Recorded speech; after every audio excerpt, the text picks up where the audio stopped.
Dando continuidade à nossa aula, nós paramos com relação às questões, né? Quais tipos de questões são boas numa entrevista, né? Então, dentro dessas questões, né, o update diário tem uma funcionalidade importante para você, né?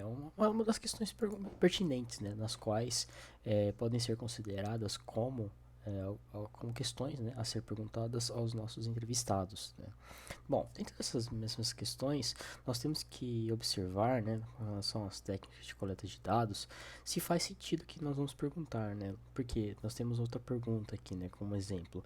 Veja no log que você nunca fez um update diário. Por qual razão? Né? Me conte um pouco mais sobre isso, né? Ou tente explorar, né, com perguntas de questões exploratórias sobre um problema, né, com relação ao seu entrevistado.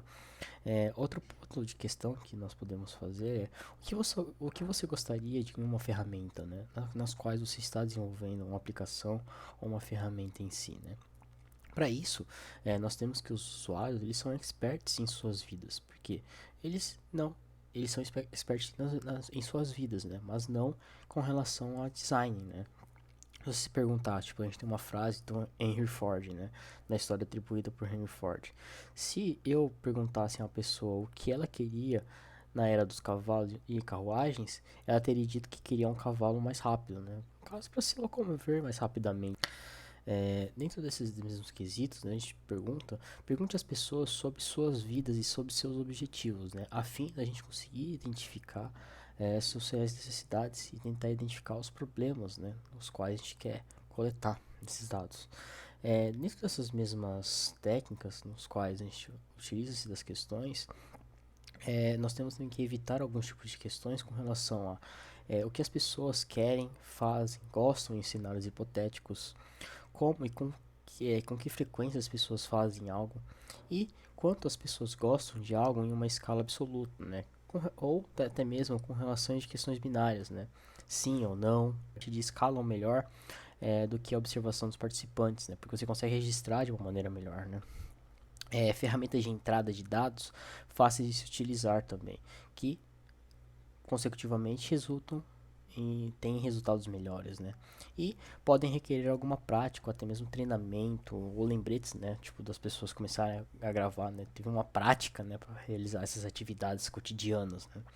E também por a parte de amostragem de experiência, né, que é Pager Studies, né, que é com relação a lembretes ativos para registro de dados, né. Muitas das vezes também você consegue utilizar isso, né, através de lembretes ou e-mails, post-its, né, registros nos quais a gente pode estar registrando o comportamento desses usuários. Outras estratégias também com relação à parte de questionário é utilizar perguntas estruturadas, né, nas quais nós temos alguns tipos de questões, né? No caso, temos questões abertas e fechadas. Já as questões abertas, elas dão mais ênfase com relação à análise qualitativa dos nossos dados, né? Porque a gente consegue detalhar ou expressar mais detalhes com relação ao que foi pesquisado, né? Mas muitas das vezes as pessoas têm preguiça, né, de escreverem de uma maneira mais formal, com muito mais detalhes, né? Isso também é um dos prós e dos contras, né, com relação às questões abertas, né. Questões fechadas, né, por outro lado, elas visam muito a questão de análise quantitativa, né, porque e mais possibilidades de viés, né, abranger muito mais pessoas, né, a responderem, né, de uma forma é, de dados numéricos, né, em si. Outro ponto é voltar para a taxa de resposta, né? Porque normalmente costumam ser baixas, né? Normalmente as pessoas não querem responder questionários, né? Que, tipo, ou ficam com preguiça, né? Ou é algo meio que insignificante para elas, né? Mas respondem quem está interessado no assunto, né? Então isso acaba gerando questões sobre a respectividade dos respondentes, né? Que muitas vezes a gente não consegue atender a todos, né? Tipo, a gente manda para um certo grupo, tipo, a gente manda para um grupo lá, tem 70 pessoas, né? Faz de conta, nossa turma tem 70 pessoas. Dessas 70 pessoas, somente 10%, né, respondem ao nosso questionário. Pô, aí você tem um alto índice de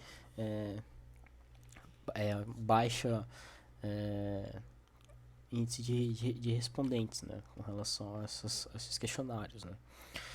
Outro ponto, né, voltado para a parte de design research, é a parte de identificando os nossos candidatos, né? Igual o colega na sala hoje perguntou, né? Como que a gente vai identificar os nossos candidatos? No caso, não é possível entrevistar ou observar todos os usuários possíveis, né? No caso, é preciso definir uma amostra representativa e significativa, né? No qual a gente vai selecionar os participantes ou por conveniência ou por aleatoriedade, né?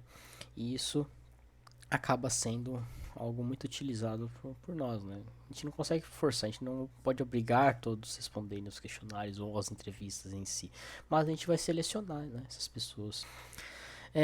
Então, dentro desses mesmos aspectos, nós vamos começar a entrar com algo relacionado à parte de hipóteses de persona, né? Bom, mas pô, você vai falar assim, cara, mas professor, mas o que é hipótese de persona, né? Tipo, observações de participantes, né? Pô, mas que isso significa, né? Pô, mas hipótese de persona. Personas em si, né, são modelos relacionados à parte de modelo comportamental que define uma classe de usuários similares.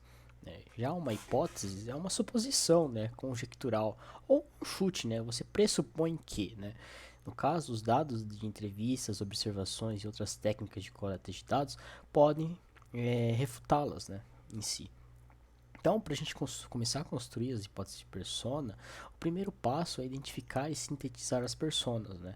A persona, no caso, é a base dos padrões comportamentais, mais os fatores de diferenciação entre esses padrões, né?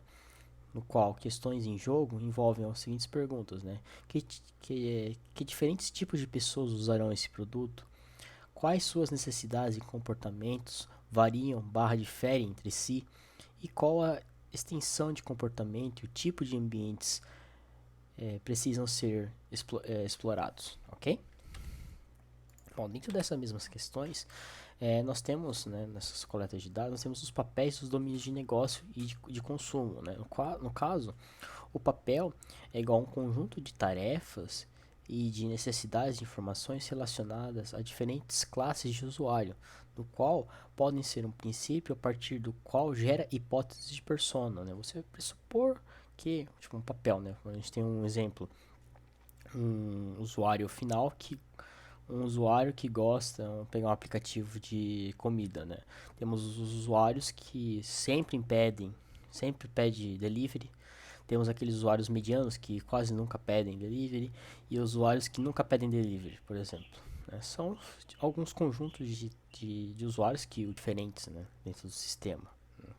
E também em contextos de negócio, com relação ao modelo de negócio, ao modelo de domínio, né, estão relacionados, é, podem mapear, né, o contexto de negócio e técnicos, eles podem mapear a descrição do trabalho, né, dessas pessoas.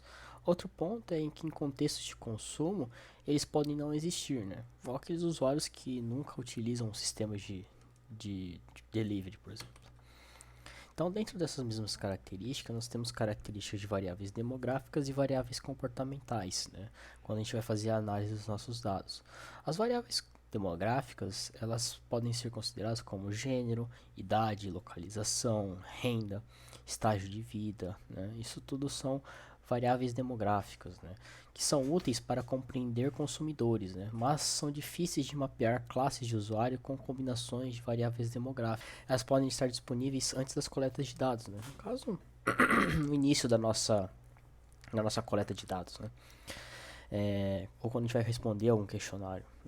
Isso também é algo muito importante, né? Variáveis comportamentais, elas envolvem a parte de frequência de uso, motivação para o uso, perfil de jogadores em determinado contexto de jogo. No caso, isso são úteis para distinguir consumidores, né? E isso provavelmente não estarão disponíveis antes das coletas dos dados, né? Que isso vai sendo progressivo, né? Na hora que a gente está fazendo os questionários ou as entrevistas, né? Dentro dessas mesmas táticas, nós temos a expertise de domínio, né, versus a parte de técnica, né, porque o expertise de domínio é aquela pessoa no qual tem entendimento de uma área de conhecimento relacionada ao produto. Já a pessoa com relação à expertise técnica é a pessoa que tem conhecimento e habilidade de uso de tecnologias digitais. Então, no caso, para avaliar se usuários novatos são os nossos público-alvos, isso, no caso, requer muito mais análise, né? Ou muito mais resultados na hora que nós estivermos pesquisando, certo? É, Outro ponto que nós devemos considerar com relação a parte de expertise de domínio com relação a considerações ambientais é relacionado às tipo, diferenças culturais entre organizações, né? Por exemplo, tamanho da organização, sua localização, o setor da sua indústria, a presença de TI, níveis de segurança. E isso podem ser alguns impactos, né, que nós devemos considerar também dentro das nossas entrevistas ou dos nossos dados coletados, né?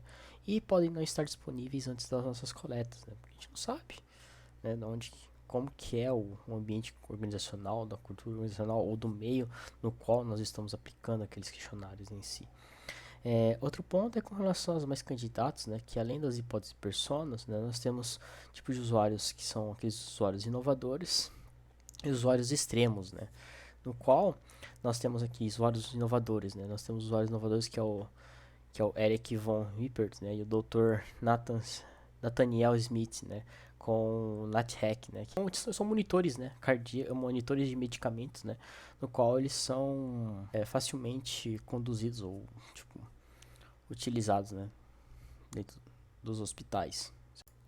Bom, outros usuários inovadores é o Eric von Rippert, né, eles desenvolveram um artigo no qual os usuários principais como uma fonte de novos conceitos de produto, né. Nesse artigo, ele explora o problema e propõe uma solução de análise de pesquisa de marketing, né, que enfocam o que eles denominam de usuários principais para produtos ou processos, tá?